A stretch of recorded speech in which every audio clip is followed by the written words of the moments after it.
اگر انڈیا پاکستان کی بات کریں، خاص طور پہ انڈیا میں مردوں کی تعداد زیادہ ہے، تو وہاں بے شمار لڑکیوں کو پیدا ہونے سے پہلے ہی مار دیا جاتا ہے۔ وہاں پہ بورڈ لگے دیکھے گئے ہیں جو مختلف اخبارات نے بھی شائع کیے اور ان کو خبر دی کہ save spend 500 rupees now and save 5 lakh rupees.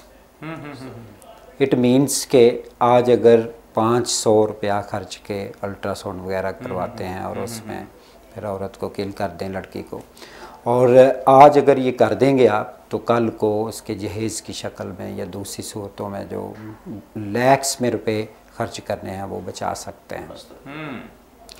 یہ وجہ ہے۔ پھر میڈیکلی یہ دیکھا گیا ہے کہ عورت مرد سے فزیکلی اسٹرانگ ہوتی ہے، ٹھیک ہے، بایولوجیکلی، یعنی یہ ایکنالجڈ ٹروتھ ہے، یعنی تمام میڈیکل ڈاکٹرز اس پہ متفق ہیں، اور وہ مرد سے طاقتور ہوتی ہے۔ اس وجہ سے اس پیدائش کے دوران عورتیں زیادہ سروائیو کرتی ہیں مردوں کی نسبت۔ اس کے علاوہ میل ممبر جو ہوتا ہے وہ یہ بریڈ وینر ہے، یہ گھر سے زیادہ نکلتا ہے، یہ زیادہ ولنریبل ہے، مطلب یہ اس کے ڈیتھ کے، کیجویلٹی کے، فیٹیلٹی کے زیادہ چانسز ہیں عورت کی نسبت، اور یہ زیادہ ان کی اموات ہیں عورتوں کی نسبت، جس کی وجہ سے عورتوں کی تعداد دنیا میں مردوں سے زیادہ ہے۔ اس لیے ہمیں اسلام نے حکم دیا کہ وہ 4 شادیاں کر سکتا ہے تاکہ وہ عورت پبلک پراپرٹی نہ بنے، ٹھیک ہے، وہ نکاح میں آئے، اور جب نکاح میں ایک عورت کے بعد دوسری آتی ہے، تیسری آتی ہے، چوتھی آتی ہے، اس کو سارے حقوق حاصل ہوتے ہیں جو پہلی کو ہیں۔ اس لیے یہ اسلام نے پروٹیکٹ کیا ہے، اس عورت کو پروٹیکٹ کیا ہے، اس کو ڈیگریڈ نہیں کیا، اور یہی وجہ ہے کہ آج بھی عرب کلچر میں عورتیں خوشی سے اپنے خامدوں کی اور شادیاں کرتے ہیں۔ اس کے علاوہ یہ چیز، اگر ایک جو وہ یورپ کا اور امریکنز کا سلوگن ہے کہ 1 وومن فار 1 مین، اگر اس کو ایکسیپٹ کر لیا جائے تھوڑی دیر کے لیے، تو اس میں یہ ایک مرد کے لیے ایک عورت ہے، میری یا دوسرے کی بہن، اس کے لیے لائف پارٹنر نہیں ہے، سیچوریٹ ہو گئی مارکیٹ، یعنی اویلیبلٹی نہیں ہے، سیچوریٹ ہو گئی، تو کیا بہتر ہے کہ وہ پبلک پراپرٹی بنے یا باعزت طریقے سے وہ کسی کے نکاح میں آئے، گھر کی ملکہ بنے اور اپنے حقوق لے اور وراثت لے جو حقوق دوسری عورتوں کو اس کی بیویاں۔ تو اس لیے اسلام کا یہ 4 شادیوں کی اجازت ایک مرد کو، یہ نیچرل ہے، اور یہ دوسرے مذاہب کے ساتھ اس کا اگر تقابلی جائزہ لیں تو یہ کوئی انہونی بات نہیں ہے۔ یہ ہندوازم میں جتنے ان کے بڑے ہیں انہوں نے 1 سے زیادہ شادیاں کی، جوئزم میں جیسے مفتی صاحب نے کہا کہ ان لمیٹڈ شادیاں کر سکتے ہیں، کرسچینٹی کے انہوں نے لا بنایا جس میں وہ ایک وقت میں ایک شادی کر سکتے ہیں، لیکن مذہب میں ایسا نہیں ہے، مذہب میں 3 شادیاں ایک ریفرنس کے مطابق۔ تو اس طرح کوئی بھی مذہب ایسا نہیں ہے جس میں صرف جو پولیجیمی نہیں ہے، پولیجیمی ہر ایک میں پولیجیمی مطلب 1 سے زیادہ شادیوں کا تصور ہے، اور ان کے مذاہب میں یہ چیزیں پائی جاتی ہیں۔ پروفیسر صاحب نے بڑے خوبصورت انداز میں 4 شادیاں اور 1 شادی پر بڑی لاجیکلی اور ریفرنس کے ساتھ بات کی ہے۔ میں آخری سوال کے لیے مفتی صاحب کی طرف چلتا ہوں کہ عموماً ہمارے معاشرے میں یہ مثال دی جاتی ہے سیدہ فاطمہ رضی اللہ تعالیٰ عنہا کا جہیز کہہ کر کہ ان کا یہ جہیز تھا، اور آج ہمیں بعض کہتے ہیں جو انتہائی دقیانوس ہوتے ہیں، کنیوت پسند کے، صرف اتنا ہی جہیز ہے جتنا سیدہ فاطمہ تک کا۔ اور اس تناظر میں اسلام ہمیں کیا گائیڈ لائن دیتا ہے کہ ہم بیٹی کو جہیز دیں یا نہ دیں یا کس حد تک دیں؟ جی بسم اللہ الرحمن الرحیم۔ پہلی بات تو یہ ہے کہ ہم بیٹی کا جو حق ہے اسے وہ ضرور دیں، ٹھیک ہے، وراثت، ٹھیک ہے۔ بہت سارے لوگ جہیز دے کے یہ کہتے ہیں ہم نے جہیز تو دے دیا، اس کی شادی پہ اتنا خرچ کر دیا، اب اس کا وراثت میں کیا حق؟ اگر اس لیے جہیز دے رہے ہیں اور اس کا حق مار رہے ہیں تو یہ شرعاً حرام ہے، جائز نہیں ہے۔ بڑی اہم بات کی ہے ناظرین، یہ بات ذہن نشین رہے۔ مفتی صاحب بتا رہے ہیں کہ بیٹی کی شادی پر جو خرچ کیا جاتا ہے اس کو ہم بیٹی کی وراثت میں حصہ نہیں شمار کر سکتے، وراثت علیحدہ چیز ہے، بیٹی کی شادی پر جو خرچ کیا جاتا ہے وہ علیحدہ چیز ہے۔ دوسری بات یہ ہے کہ سیدہ فاطمہ الزہرا رضی اللہ تعالیٰ عنہ کا جہیز یا ان کے لیے شادی کے وقت آقا علیہ السلام نے جو تھوڑا سامان دیا تھا، اس کا یہ معنی قطعاً نہیں ہے کہ ہر والد کے لیے اپنی بیٹی کو رخصت کرتے ہوئے اسے سامان دینا ضروری ہے۔ آقا علیہ السلام نے باقی بیٹیوں کے لیے نہیں دیا، تو حضرت سیدنا علی المرتضیٰ رضی اللہ تعالیٰ عنہ کے گھر کی کیفیت سے واقف تھے، اس لیے کچھ سامان دیا تاکہ گھر کا نظام جو ہے وہ چل جائے۔ تیسری بات یہ ہے کہ جہیز نام لے کر یا ویسے والد اپنی بیٹی کو تحفے تحائف میں جو چاہے دے سکتا ہے، ٹھیک ہے، لیکن اس کے لیے اپنے آپ کو قرض میں مبتلا نہ کرے یا اولاد کو مقروض نہ بنا دے کہ ان کے لیے مشکلات کھڑی ہوں۔ کسی کی حیثیت ہے تو اسے آپ جہیز کی بجائے اگر آسان نام دے دیں تو بات سمجھنا آسان ہے کہ ایک باپ نے اپنی بیٹی کو اور بھائیوں نے اپنی بہن کو تحائف دیے ہیں۔ تو اگر لڑکے کی طرف سے ڈیمانڈ ہوتی ہے، جی میں عرض کرتا ہوں، تو جہیز کا یعنی دینا یہ کوئی عیب نہیں ہے، جبکہ یہ کیفیت ہو جو میں نے عرض کیا، لیکن جہیز کی طلبی یہ جائز نہیں ہے کہ لڑکا ڈیمانڈ کرے۔ وہ یہ نہیں سمجھتا کہ نان و نفقہ اور سکنا عورت کا مرد پر واجب ہوتا ہے، اس کا حق بنتا ہے کہ وہ اپنے گھر آنے والی اس اہلیہ کو خوش آمدید کہے اور اس کے انتظام و انصرام نکاح کے بعد سے لے کر اب موت تک اس کے ذمہ ہے، نان و نفقہ اس کے ذمہ ہے، سکنا اس کے ذمہ ہے، لہذا رہائش اور اس کی ضروریات یہ ساری چیزیں مرد پر واجب ہیں۔ یہ نہیں کہ کر سکتا ہے تو کرے، نہیں کر سکتا تو نہ کرے، بلکہ وہ اپنے وجود کی ادائیگی کی کوشش کرے۔